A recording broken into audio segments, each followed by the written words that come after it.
passamos a apresentar Diocese em Evangelização.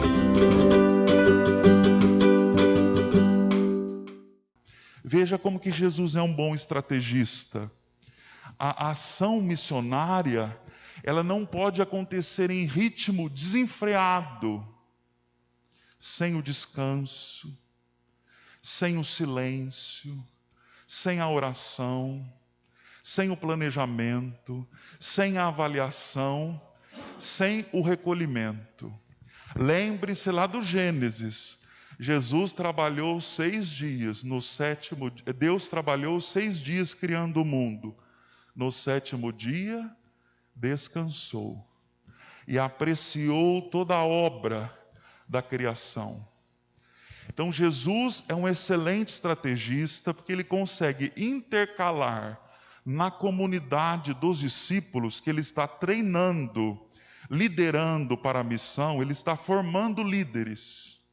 A comunidade dos apóstolos é uma comunidade onde acontece uma formação dos líderes, que depois vão anunciar o evangelho para todos os cantos da terra. E nós somos beneficiados até hoje desta liderança dos apóstolos. Então ele intercalava momentos de atividade intensa com momentos de pausa, descanso, silêncio, recolhimento, para que os apóstolos refizessem suas forças.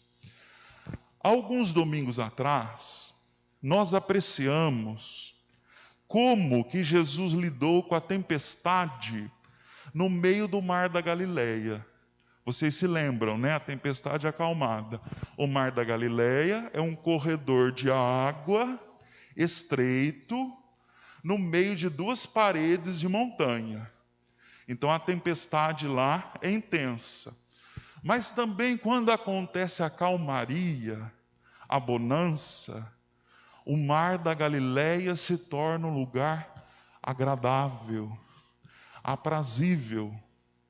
Por que será que os discípulos de barco chegaram depois de quem migrou a pé atrás deles no outro lado do mar? Provavelmente eles pararam o barco no meio do mar. Quando havia calmaria, os pescadores descansavam no meio do mar.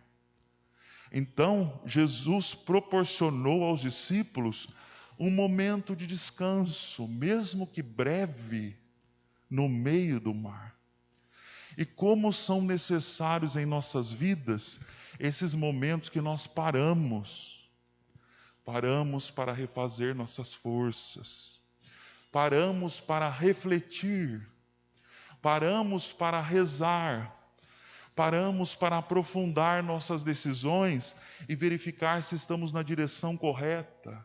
Ninguém consegue viver em atividade constante. O ativismo é um exagero na evangelização. E o intimismo, outro exagero. O ativista só age, nunca para, nunca reflete, nunca reza, nunca questiona. O intimista nunca age, só fica parado. Vejam, 2 exageros. O ativismo de um lado, o intimismo de outro. Na comunidade de Jesus havia um equilíbrio. Ora trabalhavam muito, ora paravam aos pés do mestre para descansar e aprender com ele a liderar. Então Jesus é um grande estrategista.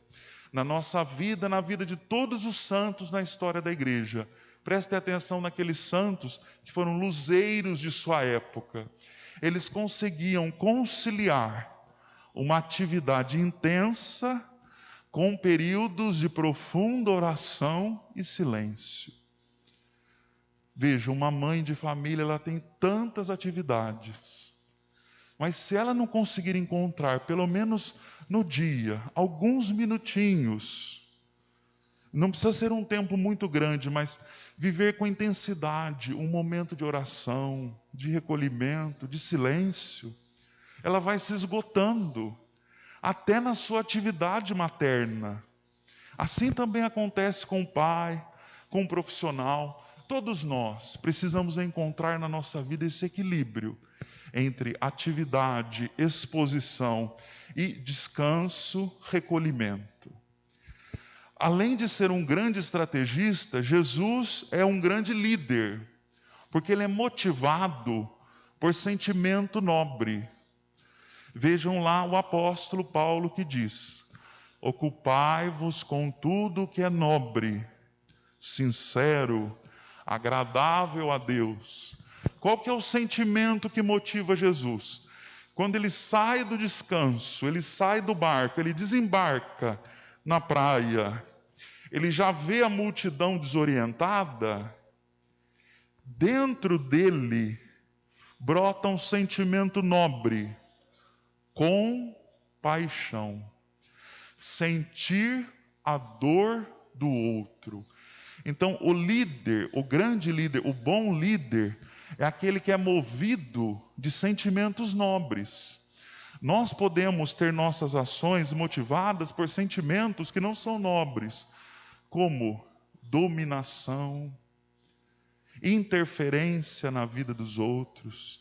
Esses sentimentos não são nobres, torna lideranças negativas. Jesus não. Jesus é um grande líder, porque ele é movido de compaixão. Ele sente a dor da humanidade. Vejam, não é estranho que tanta gente esteja numa região desértica? Jesus foi para um lugar isolado, ele não está dentro da cidade, dentro da aldeia. Imagine um lugar isolado no Israel antigo. As pessoas viajavam até lá a pé. A maioria não tinha nem sandália. Tinha que pisar naquele terreno pedregoso que ia cortando e ferindo os pés. Não tinha água e aquele calor escaldante na cabeça. Por que aquele povo estava num lugar isolado?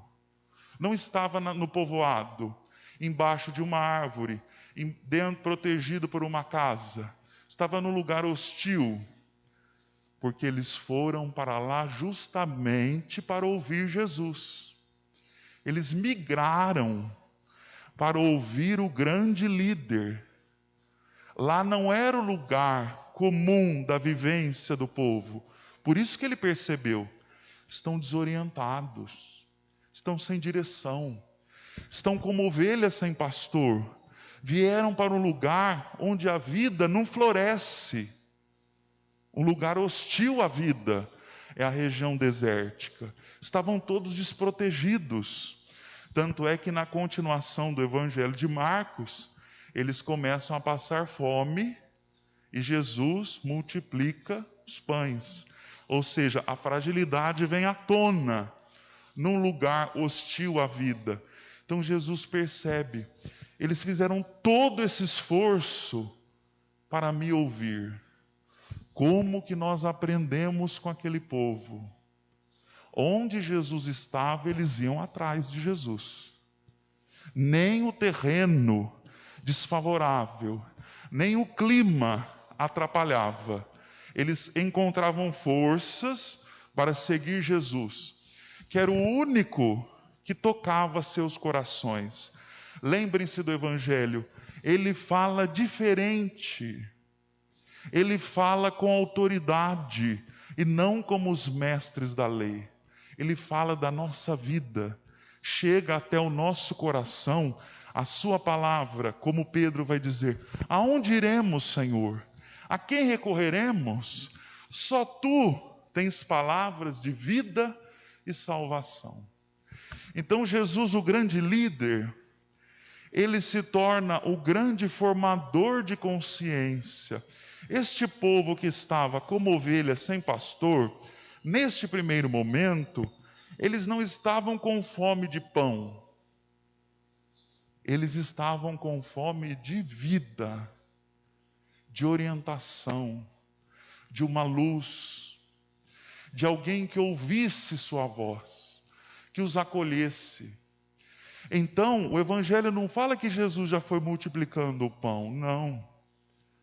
Primeiro, Jesus atua como mestre. Ele ensina.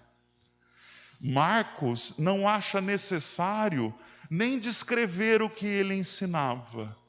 Para o evangelista Marcos, basta dizer que Jesus é mestre. O que ele ensina por meio de tantas parábolas que nós conhecemos até hoje?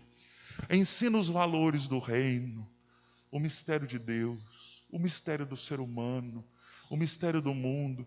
Ele nos ensina a viver e a encontrar o caminho para a vida. Ovelhas sem pastor são ovelhas confusas, desorientadas. É interessante perceber, recordar o elemento da natureza muito importante. A ovelha é um dos animais que tem pior visão no reino animal. A ovelha enxerga muito pouco. Tanto é verdade que ela come a erva daninha, venenosa, pensando que é erva boa.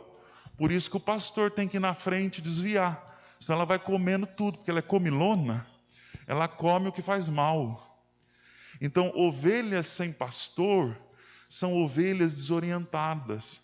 Um povo desorientado que não consegue enxergar o caminho. Então, por isso que Jesus ensina, porque Ele mostra o caminho. Nas palavras de Jesus, nós encontramos a orientação segura para a nossa vida. A cada dia que a gente debruça o coração no Evangelho, a gente descobre e redescobre como o Evangelho é atual. Como Ele falou para aquele povo, Ele está falando para cada um de nós hoje. Nós viemos aqui para ouvi-lo. Nós queremos que Ele reoriente nossa vida, a caminhada do nosso povo, porque Ele é um líder que tem compaixão, que sente, que sabe a nossa dor. Ele tem autoridade para nos ensinar e para nos conduzir. Diocese em Evangelização.